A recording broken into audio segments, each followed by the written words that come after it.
So let's get started. So, Nitya Kishori, can you please say something about your life in your childhood life and your life basically in Brazil? Hare Krishna, everyone. Thank you very much for inviting me. It's a pleasure. Well, as you're asking me from where I'm coming from and what happened, I am from Brazil and I'm living in India for 10 years. And I'm practicing Bhakti Yoga for 30 years. And I was born in South America, Brazil. Very, very far. 24 hours flight.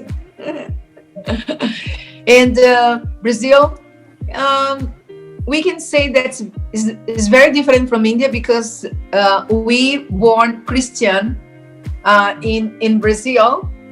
We don't know anything about Krishna when we born, or Mahamantra or Bhagavad Gita, nothing. What we know about religion or spirituality comes from Bible.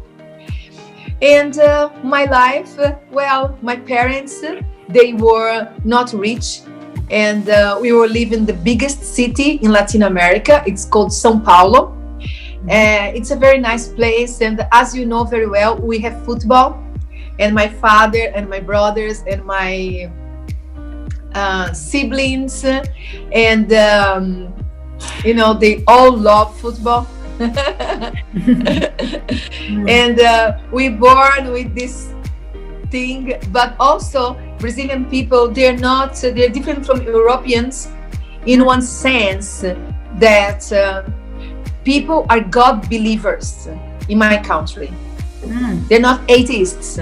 It's very easy to be atheist in Europe. Mostly, I don't believe in God. God doesn't exist.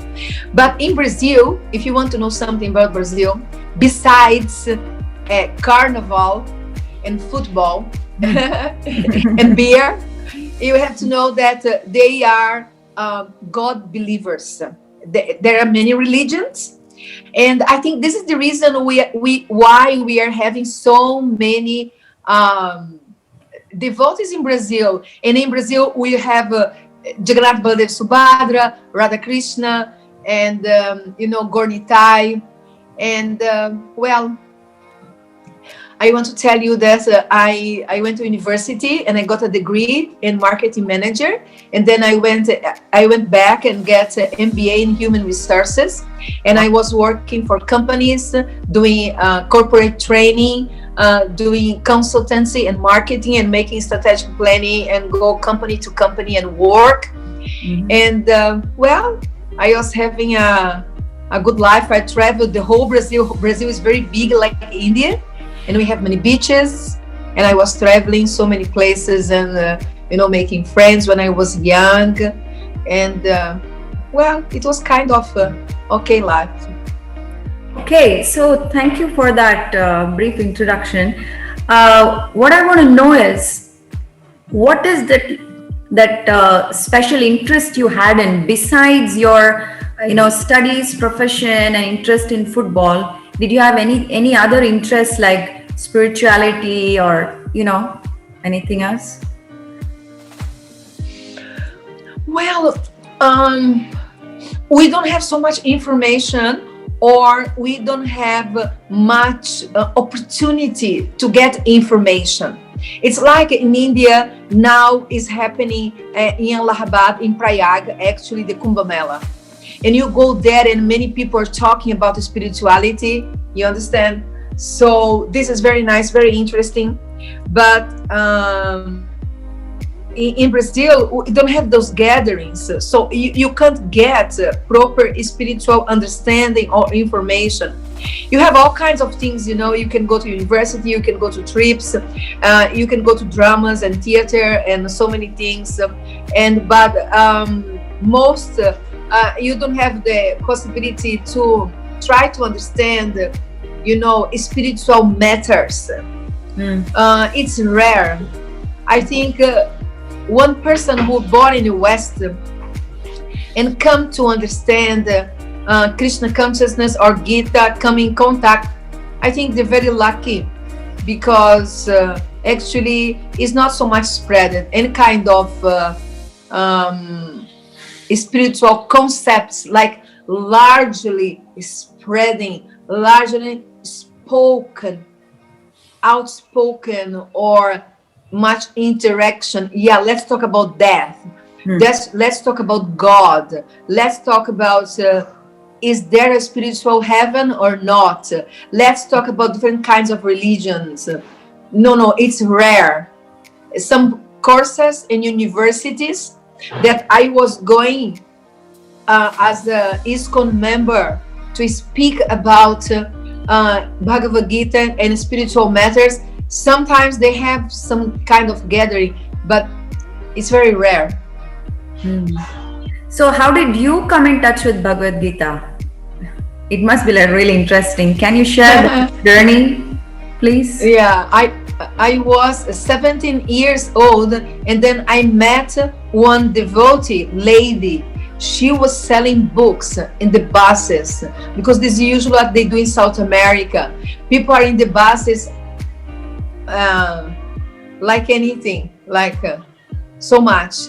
And usually they sell books and incense in the buses. So I was in the bus, and then I met this lady, and then she gave me a small book with Srila Prabhupada's conferences about the second chapter of the Bhagavad Gita. This book is called Beyond Birth and Death. So this was my first contact with the teachings of the Bhagavad Gita through Srila Prabhupada ISKCON founder Acharya's lecture about one topic of Gita, the eternity of the soul. So when I got this book, I found the discussion very interesting. You know, I'm telling you, like just told you that, you know, we didn't have a chance to hear about those things easily. Yes. That's like almost impossible. And then you see, when I took this book and then I read it, it was like extremely interesting. Never heard about it. Such explanation. So, you know, this is the way. So I met this person, and she was selling those books, and then I bought these books. One book, I think more than one, but I was reading this one, and I found this like, oh, this is a good explanation about this matter that I never heard. Fantastic.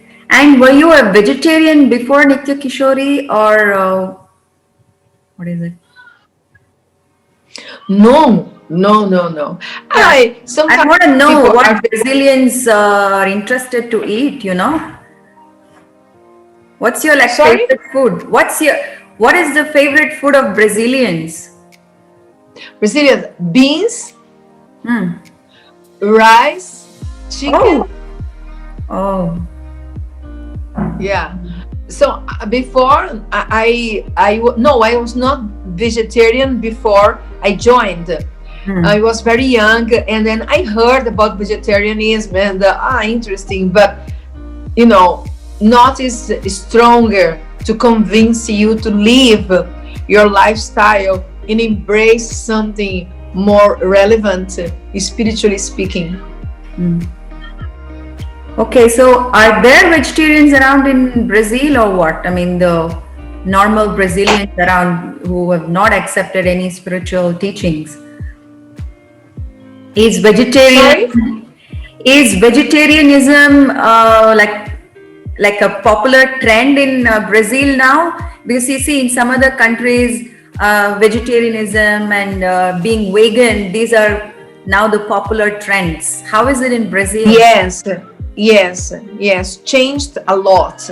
Yeah, now people are very much more concerned about it, and you can find vegetarian restaurants, vegetarian dishes.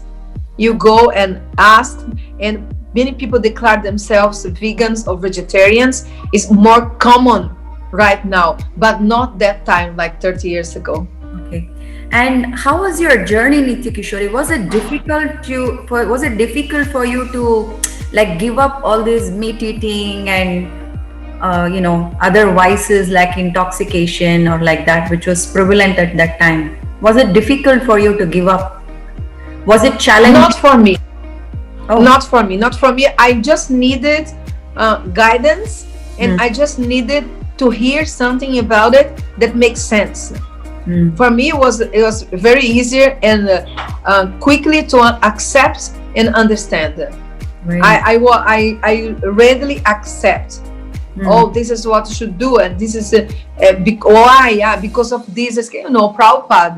Prabhupada gives no room for doubts. If he has to convince you about something in the conferences or books, he will tell you in many ways the same thing. So you can easily, if you're really interested, you easily can understand and accept and then apply. I didn't have difficulty to apply. So it was like quite natural for you. That's amazing. Yes, it was very quick. Like Indian. That's very nice. Okay. I came to know, and then that's it.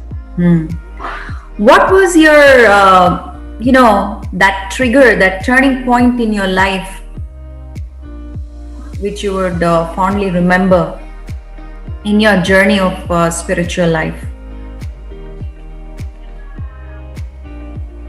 Well, I think if you can judge the turning point is when I joined the ISKCON in Brazil. It was the turning point.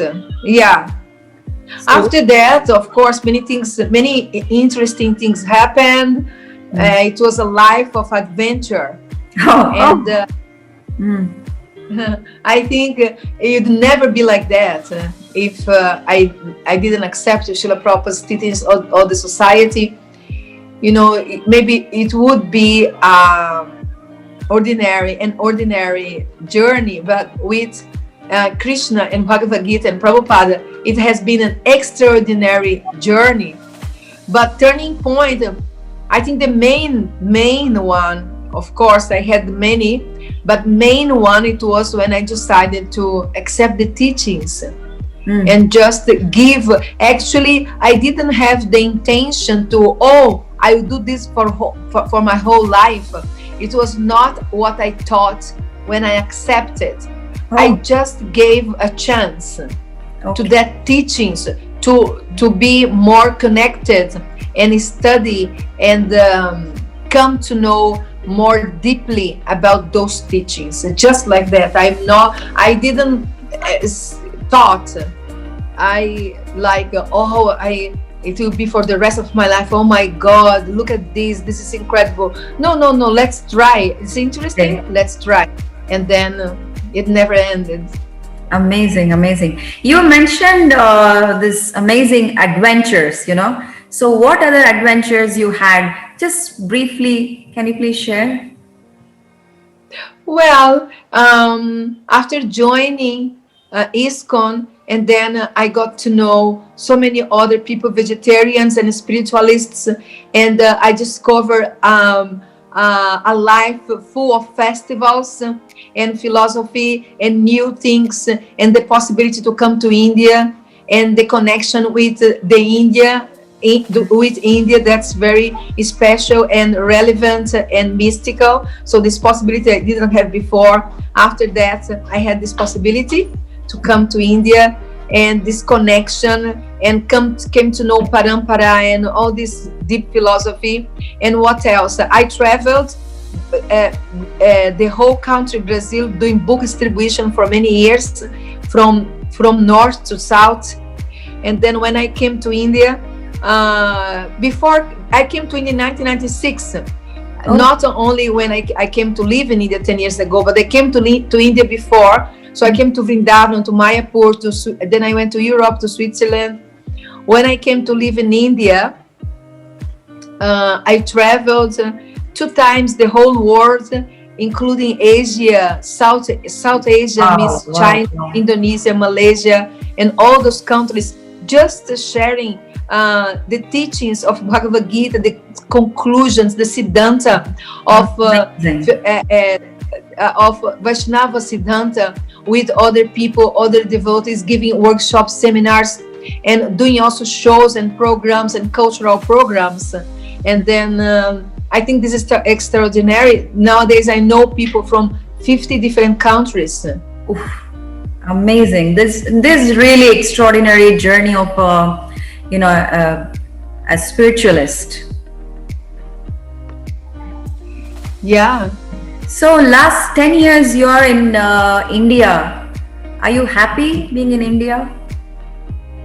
Yes. I think especially now it is very where we are is very peaceful.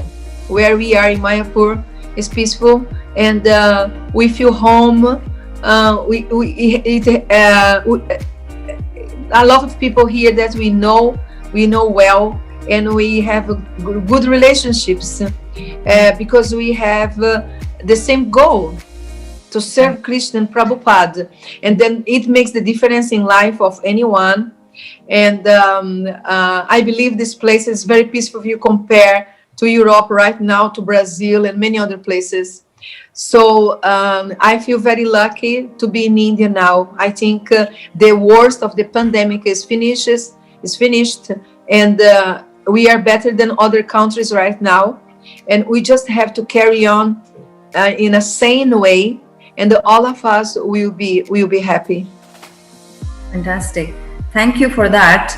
Now I would like to ask you this question. What is Bhagavad Gita for you in a word? In our one word. Yeah. In a word, okay, a sentence. Guidance. What kind of guidance? Life guidance. Amazing. Guidance for life. Amazing. So how much guidance for life, for dealing with anything in life, with happiness, with death, with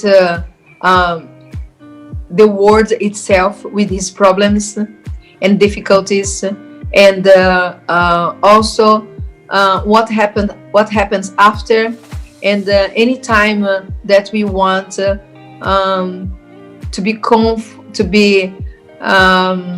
guided, to be comfortable, or to receive advice. The best advice, the eternal advice, is in Bhagavad Gita. Wow. And especially for day by day life.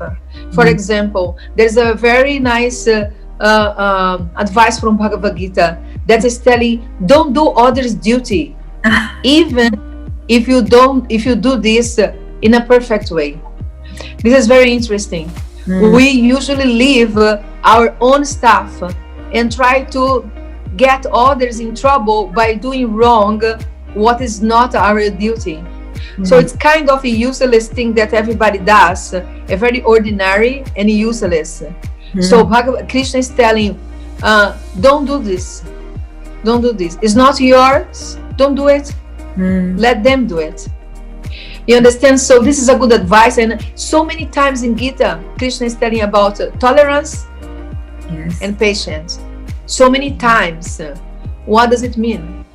Any day, every day, all the time, you can remember Krishna's teachings in Bhagavad Gita.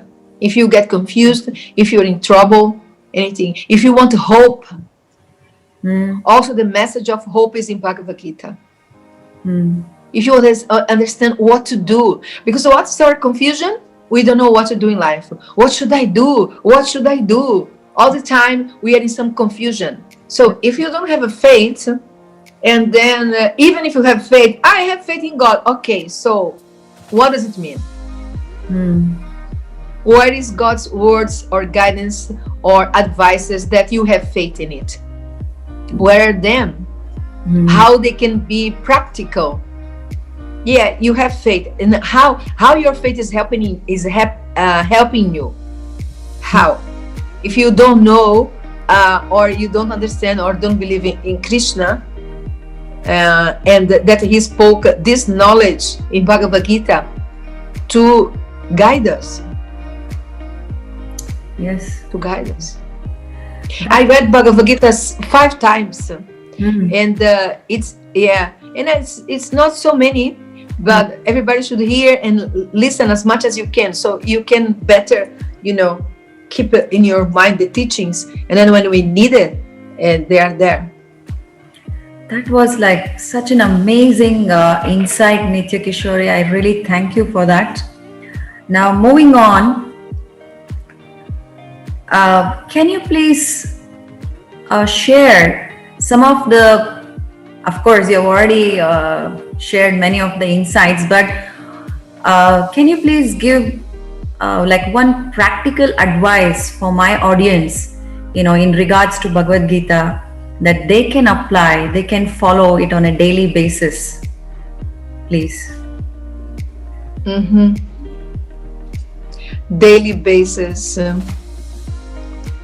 I like the 13th chapter of Bhagavad Gita that is explaining how the 3 modes of nature, Sattva Guna, Tamagun, and Rajagun, how they work. Krishna está in Bhagavad Gita, Mama Maya Durataya. This Maya is very difficult to overcome. And then he's telling that his energy, Maya, is based on the 3 modes of nature.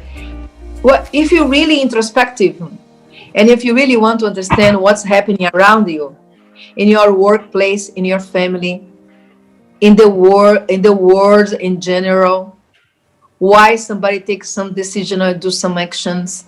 It's like everybody, we hear something, or we're dealing with somebody, or we're dealing with some situation. And then I believe that if we understand the modes of nature, it's easier to deal with the material nature. This is what we are doing right now. We wake up every day and then we are dealing with material nature. We have a material body. We are in the material world dealing with material activities. So then if we know what is all material things are based on, if we know that, I think it's better for living, quality living. What is Tamagun? What are the characteristics of Tamagun? What are the benefits of Sattvagun? Real benefits. What is real Sattvagun? Lying down in the sofa and don't do nothing is not Sattvagun. This is Tamagun. I'm very peaceful. I don't do anything.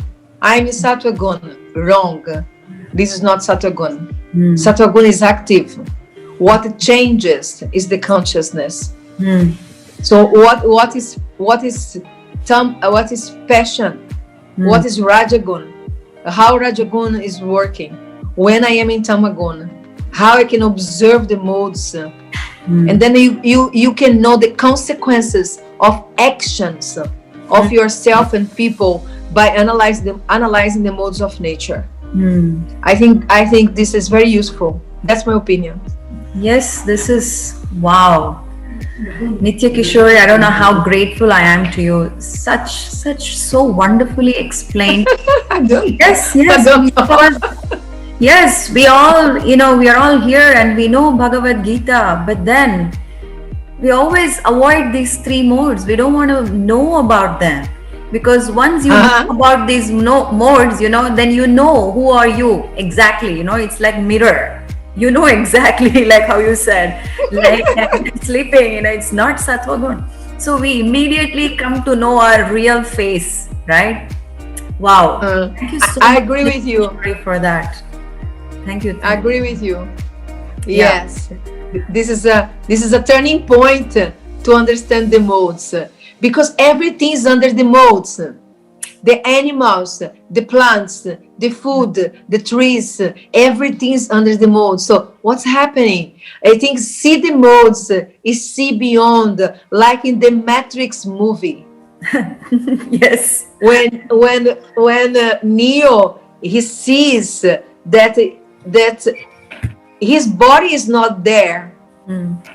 And so if the body is not there, he can't die.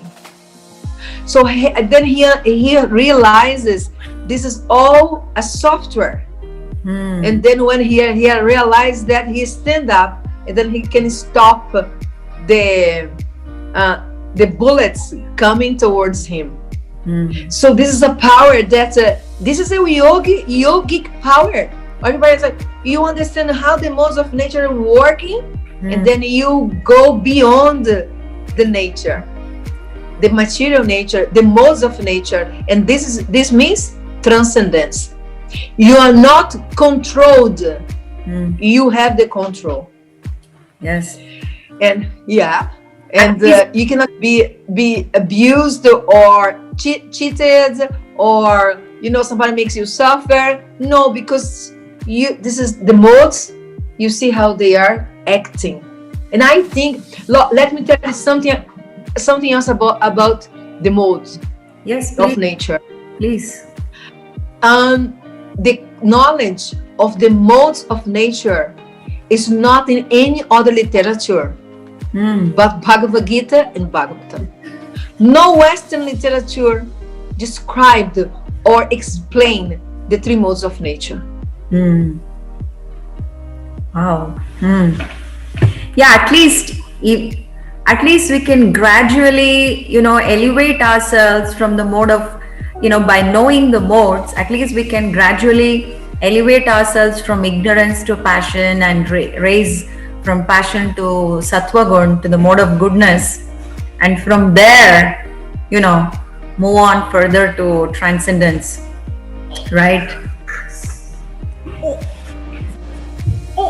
Yes.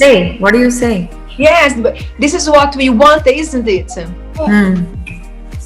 This is what we want, isn't it? This is what we want. We want to be transcendent. We want to have balance.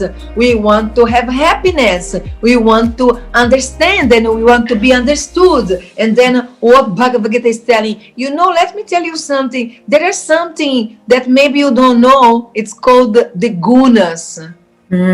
Try to understand it. You understand? We want so many things. I want this, I want that. But between our wanting and the thing that are the three modes of nature.